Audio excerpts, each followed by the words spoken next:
Welcome into the Commanders Report. I am your host, Jack Sperry. No matter where you are watching this video from, I want to send a big shout out to everybody that watches these videos. All right, on today's show, I'm going to be breaking down my list of 5 OTA winners and 5 OTA losers throughout the first 2 weeks of Commanders OTAs. Got some pretty spicy takes for you guys today, so make sure you stick around. But first, I want to know, are you planning on going to a Washington Commanders game during the 2023 NFL season? And if so, which one? I want to know down in the comment section. Get down there right now and tell me which Commanders game you are going to this season.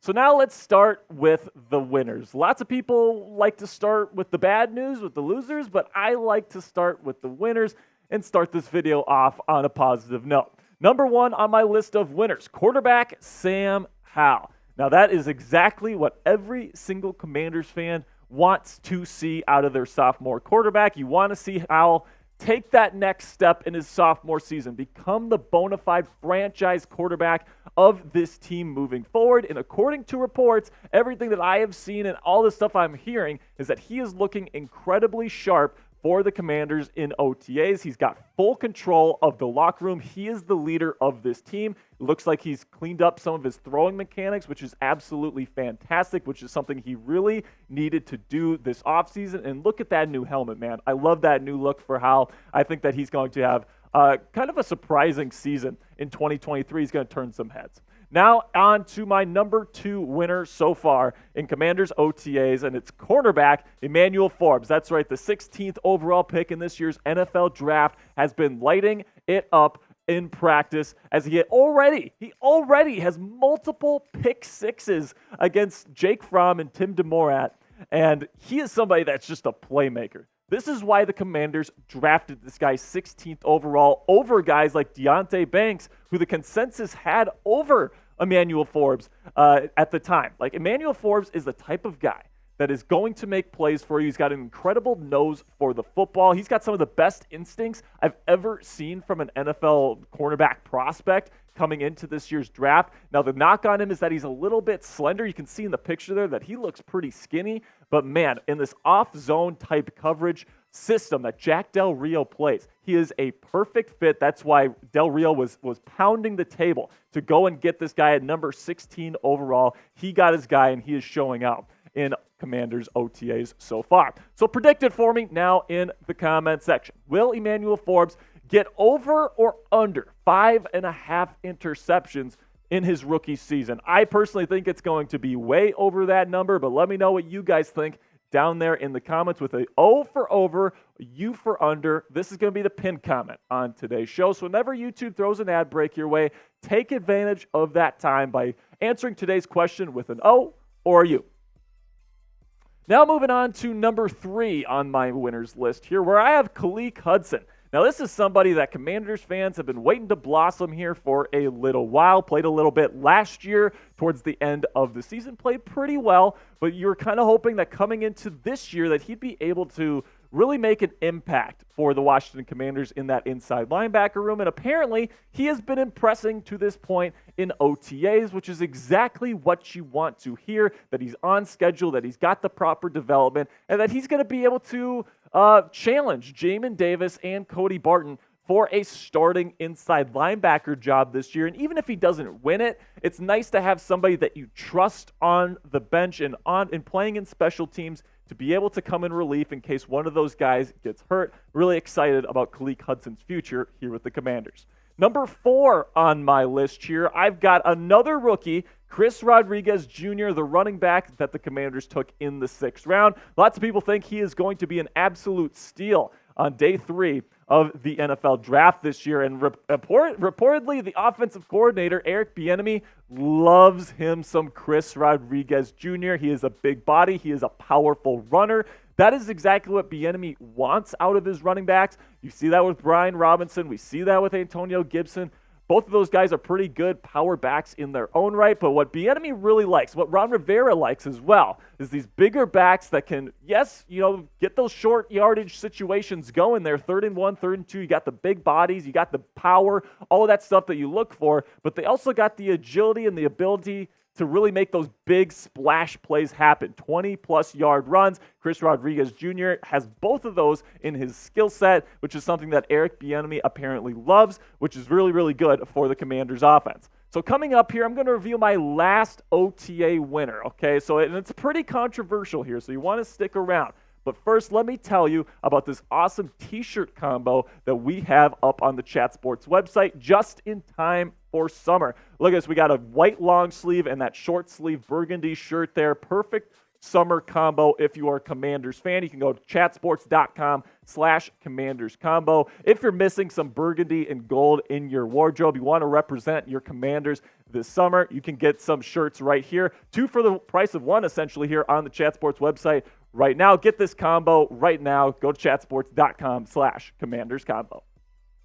And finally, on my list of winners here, I've got Sadiq Charles, left guard here for the Washington Commanders. Somebody that's been around for a little bit, but, I've had my struggles with. But listen, if Ron Rivera says you are going to get that first crack at the starting left guard spot, you are definitely a winner of the OTA period to this point. You let go of Andrew Norwell. He is out of the picture once he gets a physical. We'll be getting to him in just a second.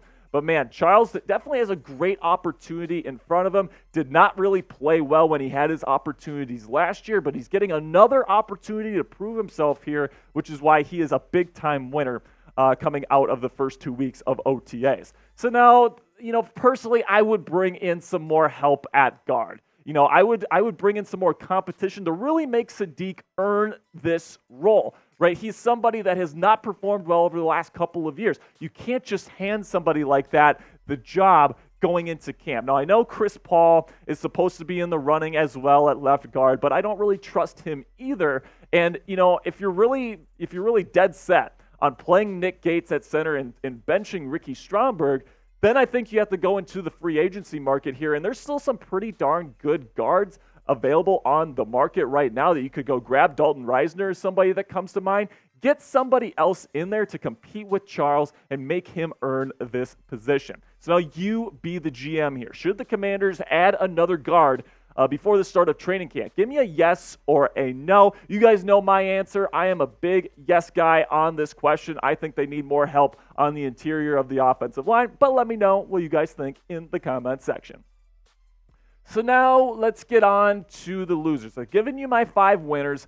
Now I'm going to be telling you some of the guys that have gotten off to kind of a slow start. Now I want to give a little bit of a disclaimer here.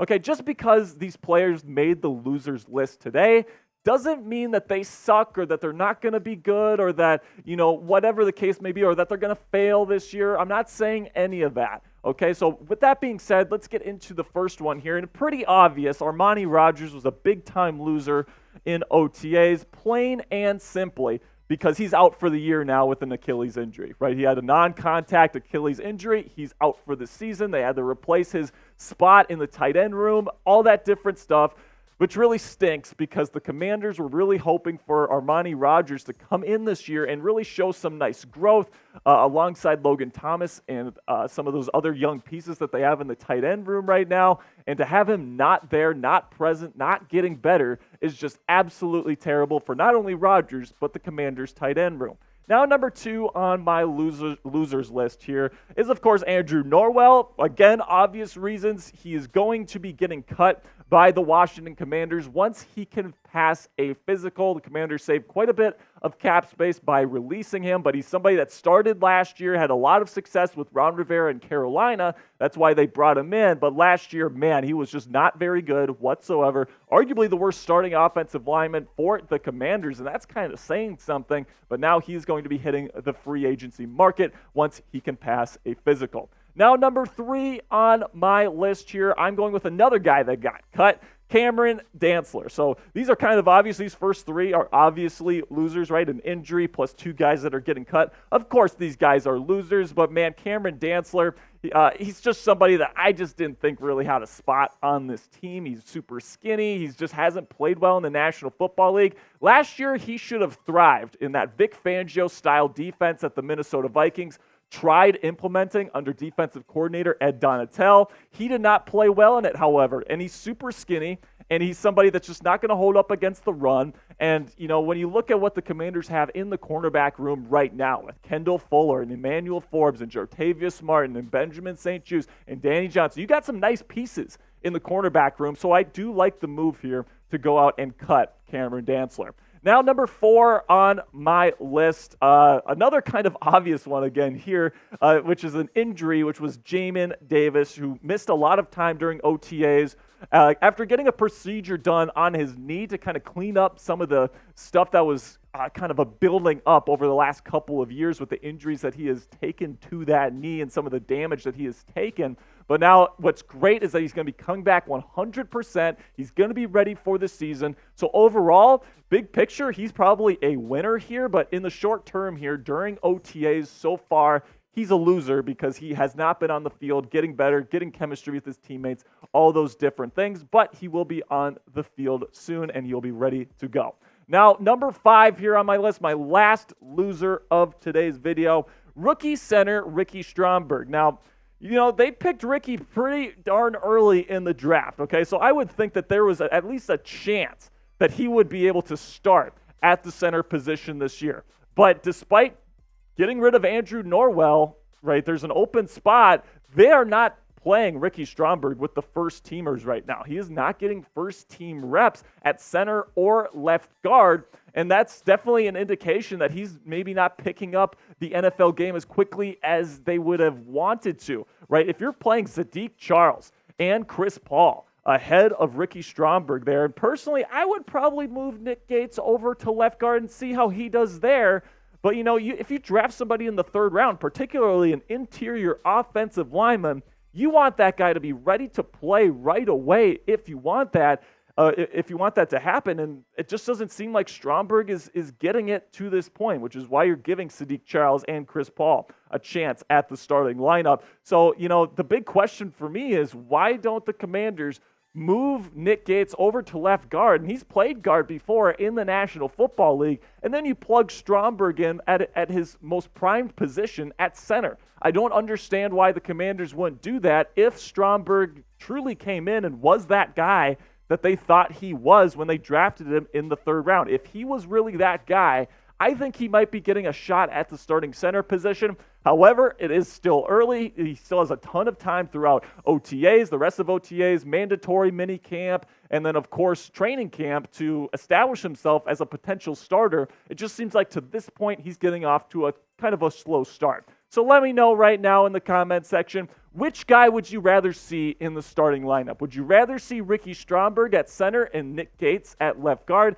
Type RS if you'd like Ricky Stromberg, or if you like Sadiq Charles, you think Ron Rivera should give him another shot at the starting lineup, type SC down there in the comments. That'll be it for today's Commanders Report video, guys. Really do appreciate all of you who support the channel, make it to the end of these videos. Without you guys, this channel would not exist. So I want to give a quick shout out to all the real ones that made it to the end of today's video. And if you made it this far, you might as well click that subscribe button and join our Commanders family today. We try to put out daily Commanders videos out on YouTube for free for you guys. So if you want more Commanders content throughout OTAs, training camp, and of course through the season, make sure you click that subscribe button and turn on your notifications.